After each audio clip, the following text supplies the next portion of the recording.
Bars in a raid, man, I go hard like Santan.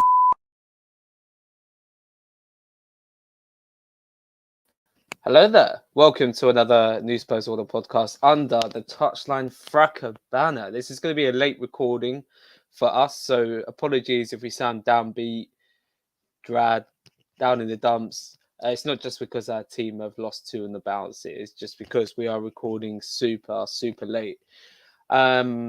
Just myself as a host, X-Pac, aka O-Dog, aka Owen. That middle nickname will definitely catch on. And I'll be joined. There you go. Told you I was tired. By my lovely co-host, Booker T, aka Tope Tops. How you doing, Gaffer? What's going on? What's going on, Owen? You good? You good? The knee's looking strong. Yeah, doing what I can to keep myself fit and strong. Slowly trying to work towards getting back, but yeah, can't really complain. That almost sounded sarcastic as well. Apologies if it did, but no, it's No, mate, no. See you get the gloves on as well. Yeah, mate, it's get some of that anger out for Tottenham's form, punching that bag. Oh man, I haven't had this feeling in a long time, but listen, this is where we're at. It is where we're at, and we got to do what we can, especially when you're on back-to-back L's going into an international break. Even though the international break actually kind of helps us, but we'll get into it. We're off the back of a loss to Wolves, aforementioned.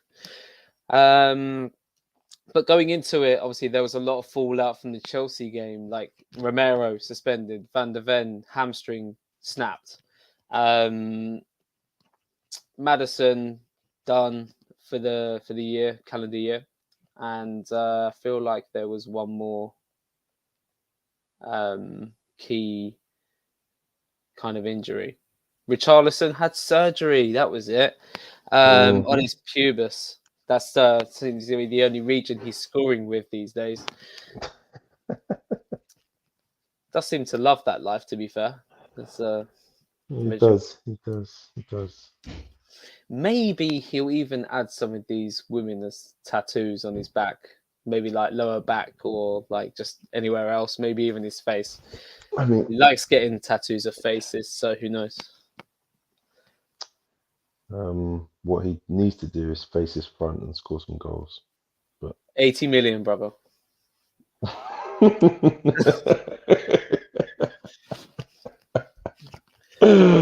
How naive, eh? I sure remember the other injury. A doggy suspended. Another big one, to be fair.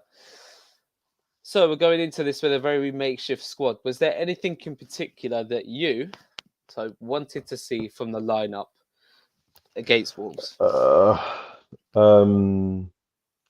Honestly, I didn't have any particularly positive feelings just because I always knew whatever we were going to do was going to be makeshift. So in my mind, I thought if Davies isn't 100% fit, then we've got to go. I didn't ever feel that we would ever go with Dorrington or Phillips, and I always thought that it would probably be Dyer. So when we found, Højbjerg, excuse me. So when we found out that Davies had actually been passed as fit, but had only, interestingly, been involved in gym work, it dawned on me that we would be returning to a centre-back partnership. Yeah, surely I was thinking you would probably want Phillips to start. I mean, he looks just like Rio Ferdinand. Like, can you not tell from the skin complexion? For context, by the way, that was a dig at people who have compared Brennan Johnson to Dele on the Twitter, and then I think it was Ohio that clapped back at those people, and Slash-Thomas. You got some real dummies in the fan base, but yeah. Apologies, mate. I mean, as we kind of realised from the beginning of that game, we were going to be going with a back line of Dyer and Davies and a midfield which included Højbjerg, which to me feels or will always feel like a Bermuda Triangle of ball possession.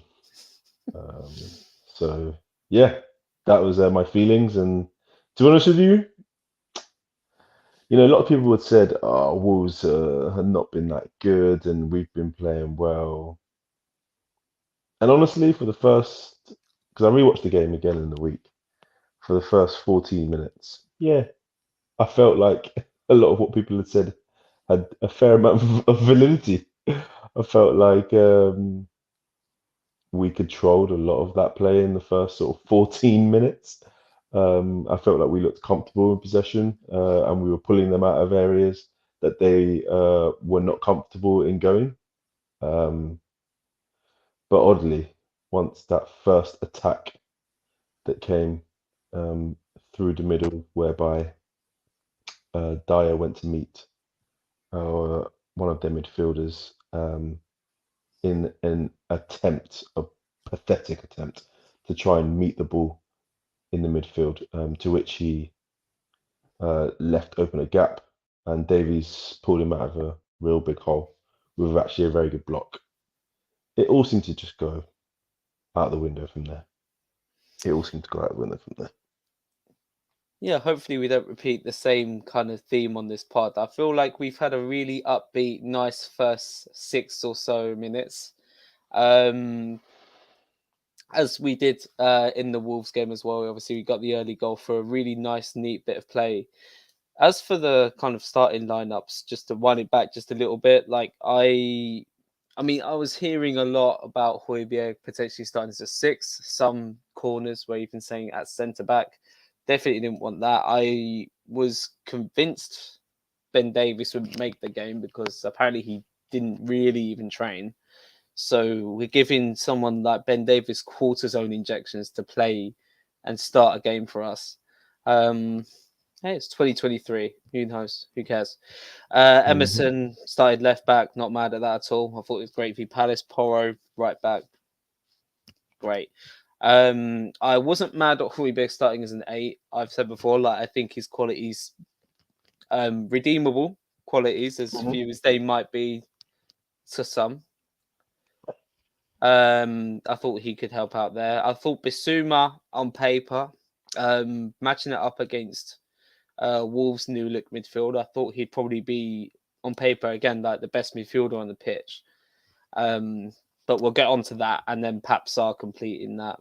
Bless him, performing very well, and then Kulusevski's son and Johnson making up the front three again. Not mad at. I actually had pretty good confidence in. I was pretty high in confidence in Brennan Johnson starting this game. Obviously, we knew he would have to start after Richarlison announced he would have surgery on his pubis. So, first 5 minutes. So, like, just to kind of get the last bit of our kind of positive energy out, the upbeat energy, talk me through that first goal of ours, because genuinely a really good bit of play, no? It was a very good bit of play. It was actually we progressed it pretty well, to be honest with you, almost to the point where I think it was a passage of about 7 or 8 passes, which actually before the start of the move, it actually kind of started with. Sorry, excuse me. We progressed the ball from the back in about 7 or 8 passes, in which it finally got to Johnson on the left-hand channel, which was actually impressive because when it got to him on the left-hand channel, he played it infield to Sarr, and Sarr immediately played what looks like a very sort of ambitious pass across middle of the midfield, to which Porro dummied, and it finally came back to Kulusevski. But Kulusevski was very, very smart. He held the ball up very, very briefly, delayed it so that he could get an overlapping run from Porro, to which he did perfectly, and then actually made the pass with a very smart drag back, and very successfully managed to end up finding across the 6-yard box, very typical and Postecoglou type goal, which resulted in a tap in at the back post, or in the middle of the goal really, for Johnson. So to be honest with you, it was a very well worked goal, and actually, based on the amount of time that had been elapsed in the game so far and the way that we had started, it actually looked like actually this is the kind of perfect start that we needed, an early goal, just to set the tone. And even up to that point, we had given Wolves very little possession. They had pretty much not touched the ball up to that point. Um, it's just very difficult to see how we can start the game in that way, um, especially in those first 15, 18 minutes.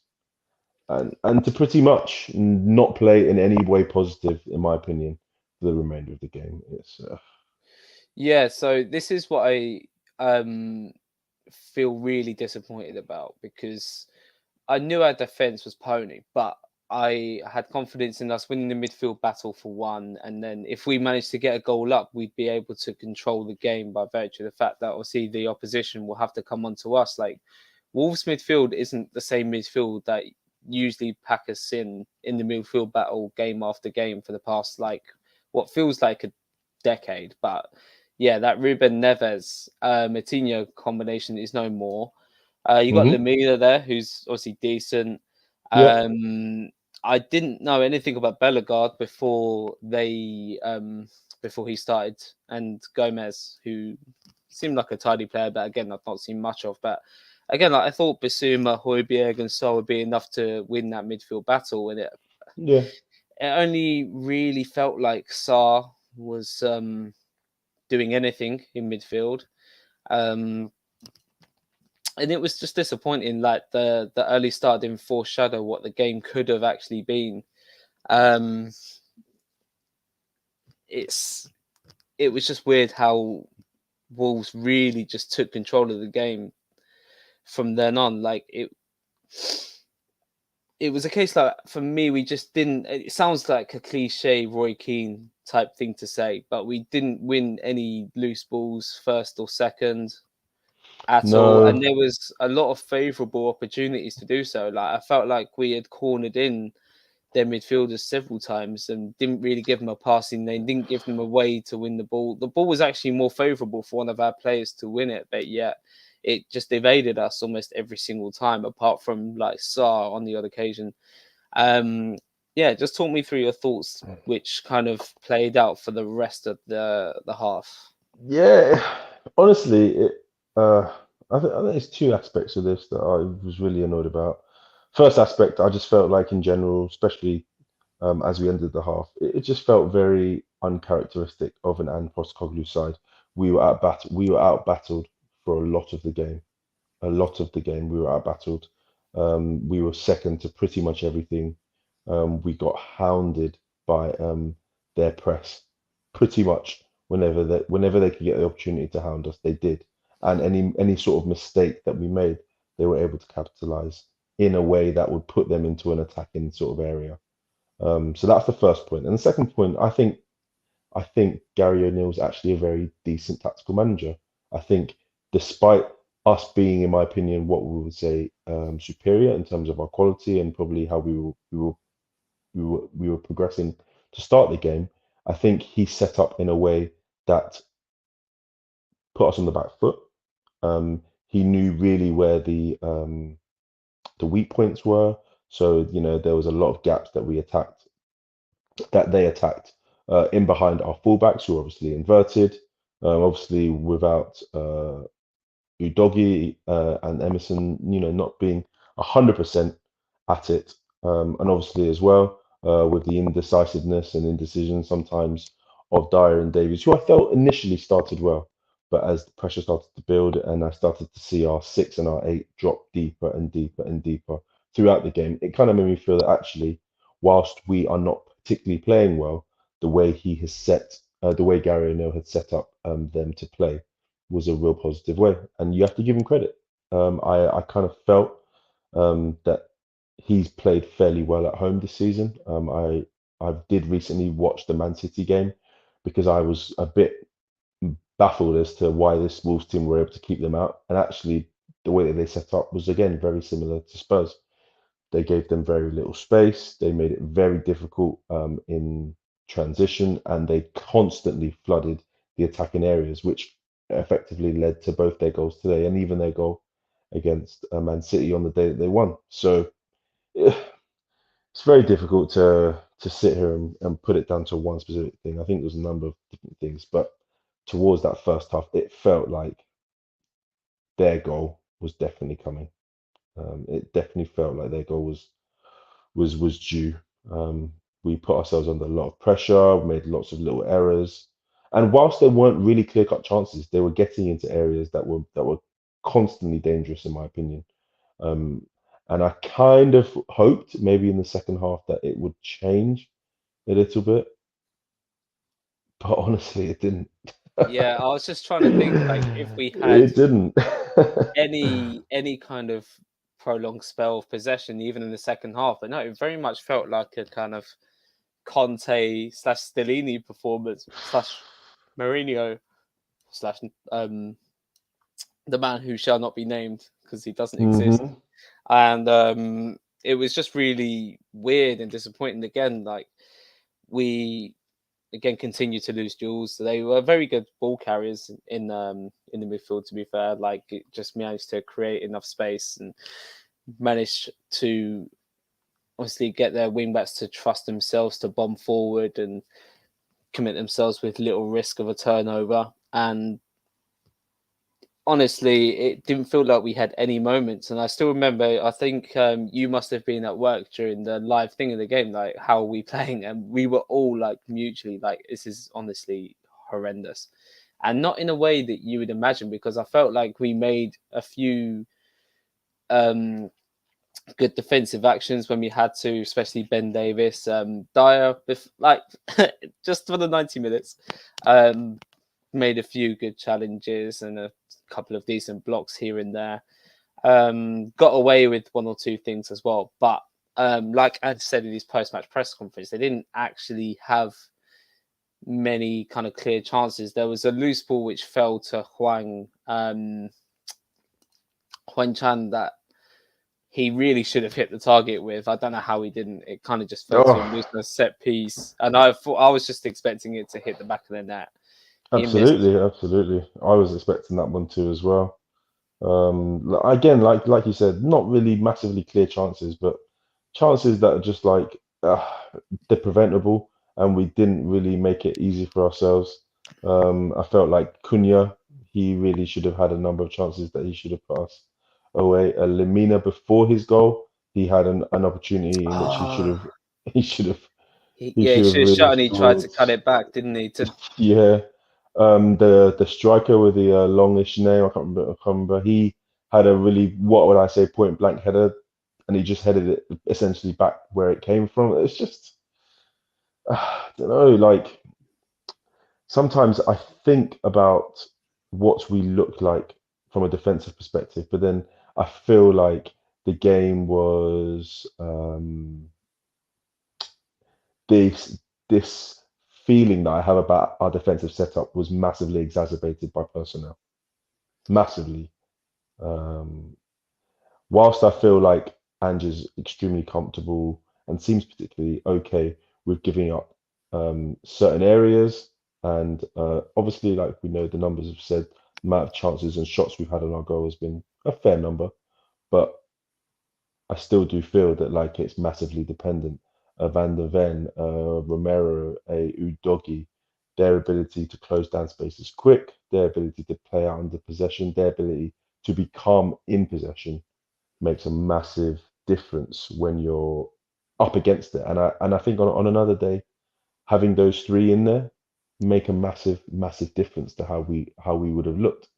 But as the game went on, um, Dyer, Davies, their confidence seemed to reduce, and as their confidence reduced, we got deeper and deeper, and opportunities became a bit more scarce for us from an attacking perspective.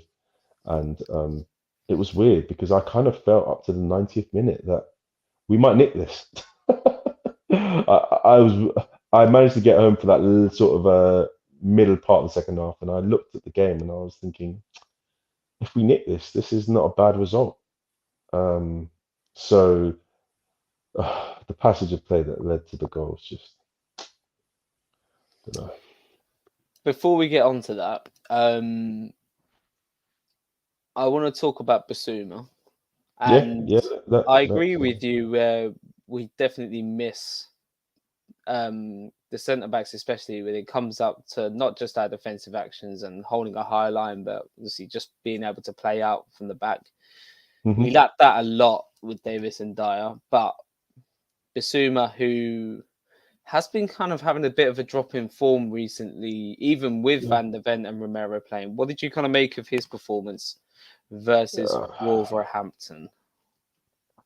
I've not been impressed with him. I think back to the game after the international break, which was Crystal Palace away, and I remember we had a ratings Patreon piece.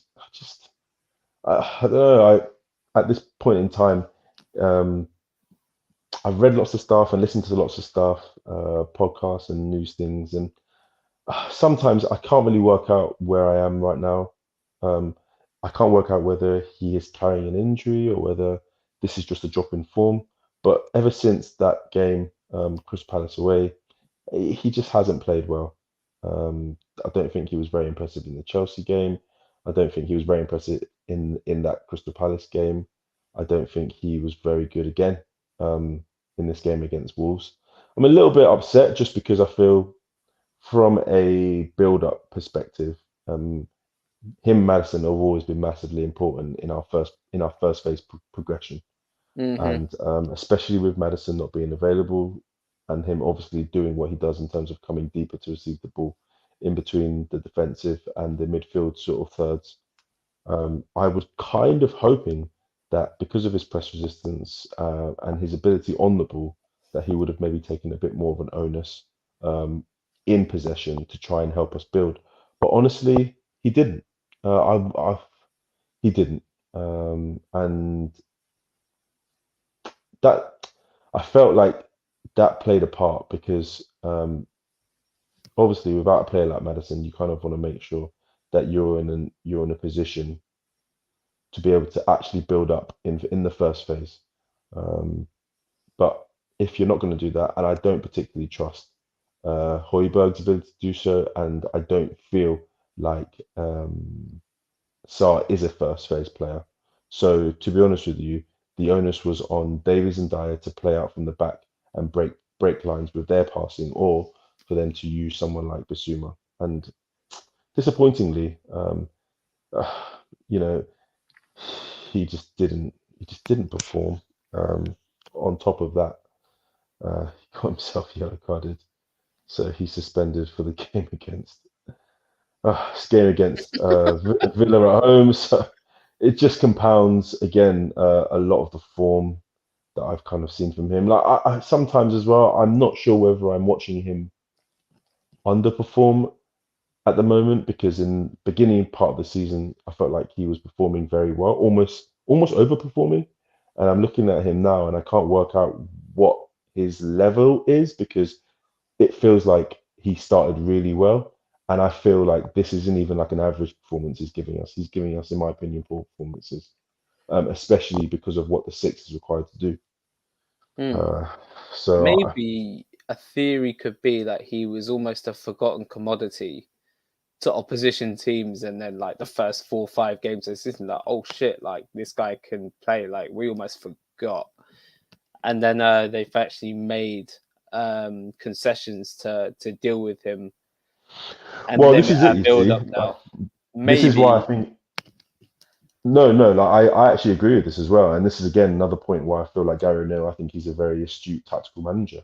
I think that, this season teams have set up in lots of different ways against us, but one way in which Gary O'Neill has managed to do so is that he does play it with a two where Cunha and Huang basically occupy the spaces, or the space with the two centre backs and then the six. So he basically always allows one centre back to be occupied with one attacker, and then the second attacker, he will occupy either the second defender or the six. And to be honest with you, those two being in those areas, it gave that back three hell. because it either meant that you had Davies and Dyer, who are not massively progressive, lots of pressure, and then it also meant that when Basuma wanted to get on the ball, he was constantly pressed, constantly pressed. So, his outballs being Porro, Sarr, Højbjerg, it didn't really give us much in terms of an outball. And again, that's reflected in how little ball we managed to get into the final third, how little ball we managed to get into Son's feet, and how little few chances we had, which is obviously reflected in the numbers when you look at the game as well. Yeah, that's fair. And again, like before we get on to the Wolves equaliser and obviously what happened beyond the tragic 90th minute, I wanted to kind of talk about a point of the game where I felt the game really swung. Not just taking Sarr off, which so came on the 63rd minute. Bentancur came on, and that's fine. He didn't look bad. I was wanting to talk about his cameo shortly, but on the 76th minute, Bissouma came off for Lo Celso, and Højbjerg then moved to 6. And Højbjerg wasn't having a good game at 8. Couldn't really get anything going apart from one like marauding run, which saw him like almost playing Brennan Johnson for like a half chance, and he had to like take it first time because the ball was just a little bit under hit, which again was another theme of the game from our players. And like I've said many a time, and obviously quite a lot of us have said many a time, that how Højbjerg cannot play just in this team in general. But I've had it where, okay, I think he can do a job as an 8, but definitely not as a 6. We're in this position now where I don't think we're going to sell this guy in January. Like, I feel like he's more than likely going to stay till the end of the season, at least.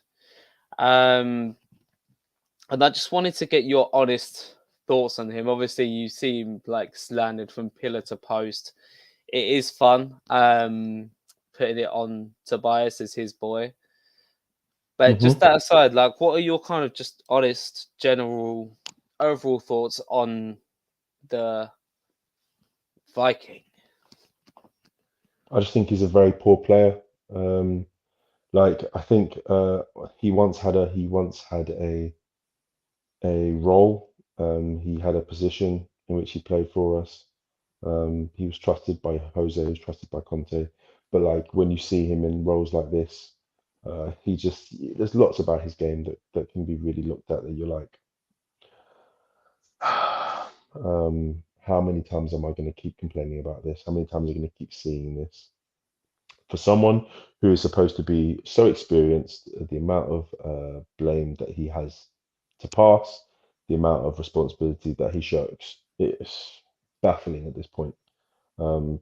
And to be honest with you, we always knew that with our smallish squad, that was always going to be tight. So someone like him, I always felt would be a good squad player. And people can say to me, well, he's probably someone who should be playing at a better level, high level when starting. That's absolutely fine for him.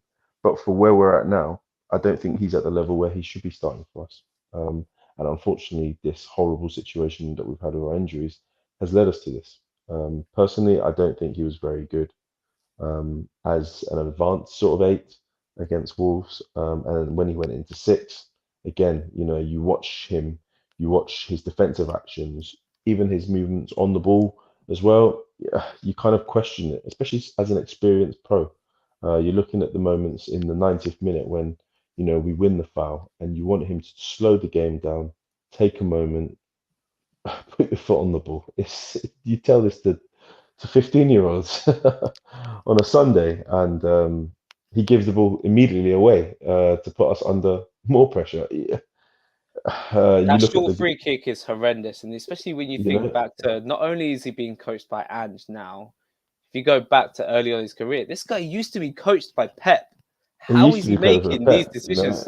He's not played, even just the decision making, the positional awareness that, like, honestly, it's mental. It's mental. And you go to the goal that we considered, the first one. he almost puts his hands up in a way to be like, I don't want the ball to touch my hand. So because of that, I won't do anything. I'll just, put my hands up and move out of the way.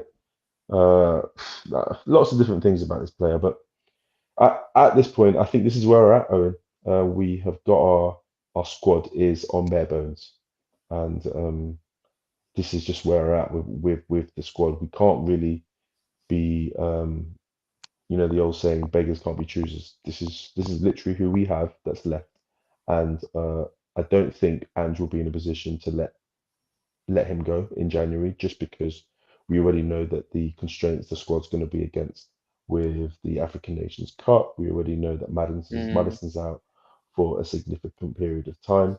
So it's going to be very stretched. It's going to be very stretched, and there's going to be players who won't be used to playing a lot or haven't been used to playing a lot this season that are going to be asked to step up unless we step into the market. But again, my feeling about the market is that we probably won't do. So players like Højbjerg, players like Hill, players like the Chelsea, players like Skip, they're just going to be the ones that have to step up. Yep. I'm not even that confident in Skip either. This is someone who we talked about as like the next one up and will be probably a solid starter by now from when we first started talking about him 2 or so years ago. Following his loan spurt at Norwich. It's a shame he hasn't kicked on. It's a really weird one to kind of go over, but I'm sure we'll go over it at a future stage. But yeah, cool. It just sounds like you don't see a role for Højbjerg in the team at all, but have accepted it's inevitable that he will have to, which is fair enough. That's fair enough. Absolutely. So you mentioned the first goal.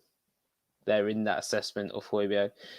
Amongst that short free kick was just horrendous. The equalising goal, like just the game management in general from the 90th minute onwards, literally ticked over to the 90th minute as I think Dyer ended up playing the ball down the line or attempting to.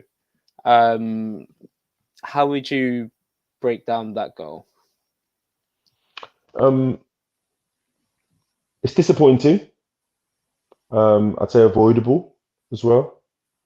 But it was also special. The goal was a very special goal. I think if Sarabia tries that, I mean, he's a pro. He tries that 100 times. He maybe does that 4 or 5 times, maybe. I just feel like they analysed it on Match of the Day as well. But then you also look at it and you think the 90th minute, Dyer has it on that flank. Again, this is sometimes where, again, I look at the way in which we are playing, and I think under Ange, where does the buck stop in terms of, on one hand, do we have to compromise the way that we play, and do we have to also be pragmatic? So even in that 90th minute, Dyer has the ball on the right flank, and if you watch the pass he attempts to make, there's no passing angle to anyone in between himself and Kulusevski. So his only real pass in that passing channel is to try and go straight through or long to Kulusevski. Now, interestingly, in the 90th minute, whilst being 1-0 up, you actually watch Kulusevski's run and his angle of run. He's actually trying to get him behind. He doesn't even meet the ball. He completely gets what Dyer is doing completely wrong. Dyer wants to get the ball to him to feet. He thinks the ball is going over the top in behind. So he almost runs ahead of the ball. Dyer actually doesn't even execute the pass. He passes the ball straight out. This is the moment in which I now think we now need to activate. I need now my fullbacks to now drop a bit deeper quickly, and I need Dyer to drop in because he's now in this right-hand channel. Gary O'Neill, very smart. He's an ex-pro. Managed to get the ball back on the pitch quickly. Gets the ball to the fullback. The fullback delivers the ball. Dyer's still on the channel. He's still on the channel with him. Delivers the ball through Højbjerg. Sarabia, admittedly, his touch and his finish is excellent. It's excellent. It's a brilliant goal. But in my opinion, I just think in the 90th minute, it's preventable and it's disappointing. Just because of the manner of it to go. it's a frustrating one. And from this moment, I now would have hoped as well that like some of these mistakes we would have maybe just tried to learn from them because I know it is a young team, and there will be some times where you're gonna have to suck it up a little bit. And like people seem to be saying at the moment, sometimes you need to know how to suffer a little bit because if you can suffer, then you know what is enough to push you to get the result that you need. And sometimes suffering well is actually a trait that like top teams have got to kind of build up. You've got to build this sort of stuff up.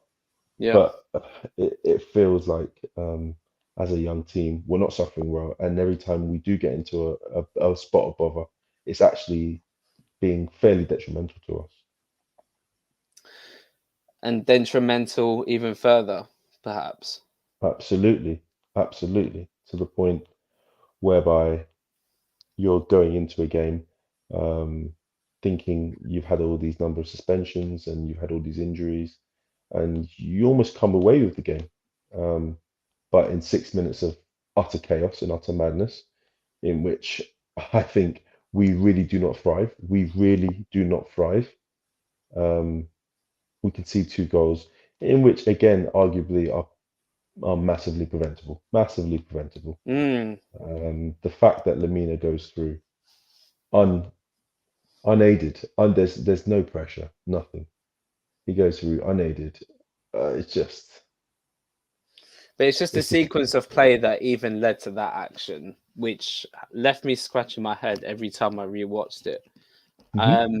It's just just a sequence of watching players turn around and say, "Here you go, this is your problem now. Here you go, this is your problem now. Here you go, this is your problem now." And that was the most disappointing thing because in that sequence, you saw exactly the opposite of what Ange kind of came in and wanted when he first joined. You know, he spoke a lot about players taking more responsibility to a man each, and obviously now we just have to work like more as a team, more as a unit. Now we've lost the best striker in Premiership history, in the club's history, so it's really just mind blowing how Højbjerg then attempts to pass to Lo Celso. He's obviously got someone pressing him. It was an under-hit pass as well. Like if he had just fizzed it straight in, like that might have been manageable. Emerson finds himself with the ball, doesn't release it. It gets turned over. I'm not even sure if I'm saying the sequence in order because my brain is so fried as we've just ticked over to midnight. But I just remember the ball getting out wide, and just as Lamina runs in, Dyer, the failsafe, who, if he had just gone with the runner, would have probably just been able to sweep it back out with ease. Yeah. Instead, he steps up slowly. I mean, he might have been tired at this point, but I mean, it's just insane considering how you were caught lacking for the first goal as well. And then it was just left for Vicario to pick out of his net, and he's wondering what the fuck just happened. It's remarkable that goal as well because what's crazy is that at one point in that goal, right? I remember watching it and I paused it, and as Lamina is shooting that ball, there is 3 Wolves players in the box, and there are 9 Spurs players in that box.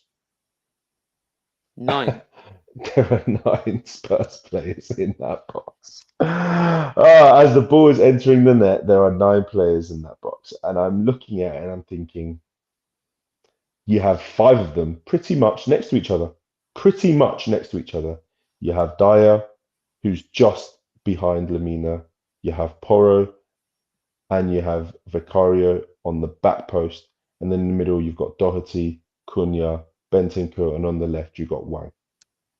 I remember thinking, this can't be positive because in the 90th minute, one player has managed to run from the flank and make one pass that is cut through essentially four or five guys, in which it's cut through those 4 or 5 guys. And there's one guy who is through, but he's completely on his own. He's completely on his own. So to me, that is not only a lack of concentration, but it's also poor judgment from us because we're not picking up players. What's even more hilarious about this goal is that Owen, what's even more hilarious about this goal is that as that ball is being struck, you can go to it. It's on YouTube. It's on Spurs Play. Go to it. As that ball's being struck by Lamina, Dyer is clearly off the pace. He's nowhere near Lamina. And at that exact point, you can go and look at the video. Højbjerg is literally stood with his hands wide like he's Jesus. Like it's mental. It's absolutely I mental. thought that was for So, the first goal. Was he doing it for the second as well? for the second goal, I'm telling you, it's astonishing. It's astonishing. But this is just where we're at. This is where we're at. Unfortunately, there's going to be a number of personnel that are going to be in this team that we're not going to be able to rely on. And unfortunately, we can keep ringing this bell to the cows come home. But if Ange's going to continue to play this way, that's absolutely fair. That's absolutely fair. And to be honest with you, top managers, they never change their style because that's what makes them top managers. However, he needs to understand that the personnel in which he wants to do so with are not the personnel that are going to give him the results that he requires. It's a shame.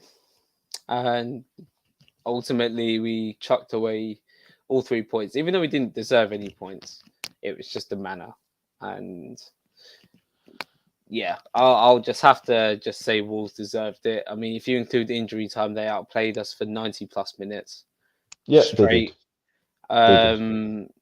There was only really one moment in the second half where I thought, oh my, that we could actually score. And that was when Bentancur managed to win it high up the pitch and pass it through to a tired-ish looking Son who was tracked down by, I think it was Tommy Doyle, who had just come off the bench. So it's obviously just a bit fresher, but I just didn't see Son look to attack the space in behind like he normally does. And you just expect him just to take a touch, and he's at least on his left foot and bearing down on goal. But he checked back onto his right and then decided to just try and shoot through 3 players instead. Yeah, That it's a was a very weird difficult one. one. It's a very difficult one with Son as well. The way that we've set up this season, he usually occupies the spaces where the two centre backs are. And by having that space occupied, he pulls them closer towards their goalkeepers. And the reason he does so is because he knows that Maddison, he likes to operate in that sort of middle third or on that left sort of channel. When you have no Maddison, then you have lots of players playing in like fluid areas.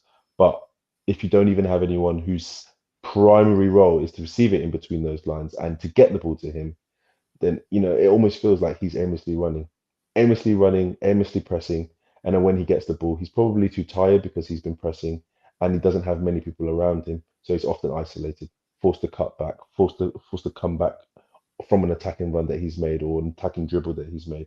And ideally, and obviously, that is also resultant in the fact that he's not getting much of the ball, and also the chances that are created for him will be significantly less than they would be normally when, say, a Madison's there. So we had a few good substitute cameos.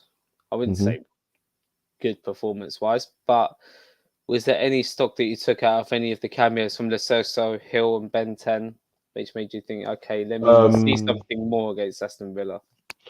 For Benton, I think for me personally, I'm not focused on his performances. I just need this man to get fit, and that's not in a negative way. I'm happy that he's actually playing, and happy that he's getting on He game really time, put which is himself about which is against good. Wolves. I was Yeah, wincing a few times. but this is Please, this is the kind of player. This is the kind of player he is. He is quite a tenacious sort of guy. He does put himself about, and honestly, you can tell that he wants to go. But obviously, there's some ropey moments where he's probably gonna not go fully into some of these challenges, and that's probably in his own head. So for me, I'm just happy for him to get minutes. Um, Again, I'm happy for Hill and Lo Celso to get minutes. Chelsea is a very funny player. He's extremely one-footed, likes to receive the ball in certain areas, and I can see why there can be some pros in his game. But then again, as well, you have to then marry that up with where he is at mentally, because he obviously wanted to leave, and he doesn't see himself as a starter. Plus, he hasn't had many minutes, so he's not particularly fit, and he's had injuries. And similarly, I actually think the one out of all three of them who would probably be most suited to what I want to see from a Ange team is Hill. But again, he hasn't had much minutes, and I thought he did okay. He was bright. He's very heavy on his dribbling, very heavy at receiving its feet. But again, Wolves made our lives very, very difficult in that second half. Um, so him coming on was probably him, Lo Celso, and Bentancur was just to relieve the guys who had been working effortlessly in that first half as well to contend with Wolves' doggedness and Wolves' press. I think they did okay. Lo Celso got off a really good shot towards the end. That was, I think, our first shot in the half, on target in the half, Mm. which which wasn't which wasn't really a positive, however you look at it. But I mean, these guys are going to have to step up now. They're just going to have to. I can envisage Lo Celso probably starts against Villa with Madison and Bissouma now out. And I imagine if that's the case, then Hill will probably be one of the attacking options to come on if Kulusevski or Johnson are not in the right frame. And I imagine Bentancur again, he'll probably get some minutes if Sarr comes off or Højbjerg comes off in the next game as well. Yeah, I mean, even Højbjerg was having good substitute cameos, but I mean, just as a starter, it's not worked. Yeah, fair assessment from all of them, I think. I would be very encouraged and tempted to start Bentancur versus Aston Villa, especially Bissouma being suspended. Hmm. But we'll have to preview that on next week's pod. Obviously, we'll have to stretch out content just that little bit during the international break because that's how it goes. The international break is just a drag. Yeah, I think that sum up. I think that just perfectly sums up that game. To be honest, I was going to talk about our man of the matches, but felt a little bit pointless. I mean, for me, I just thought Ben Davies can hold his head high. It's hard to pick out someone who I could literally just say word for word, our man of the match. But for me, players that can hold their head high, Ben Davies, Porro, and that Bentancur cameo was actually quite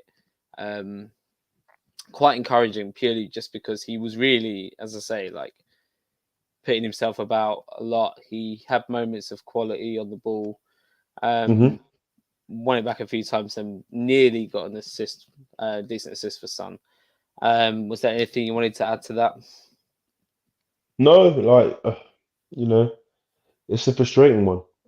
Two losses on the bounce, uh, late goals conceded, despite all the different circumstances. Um, Not particularly positive performances in terms of how we've attacked and progressed the ball. We seem to look far from what we've been doing really well this season.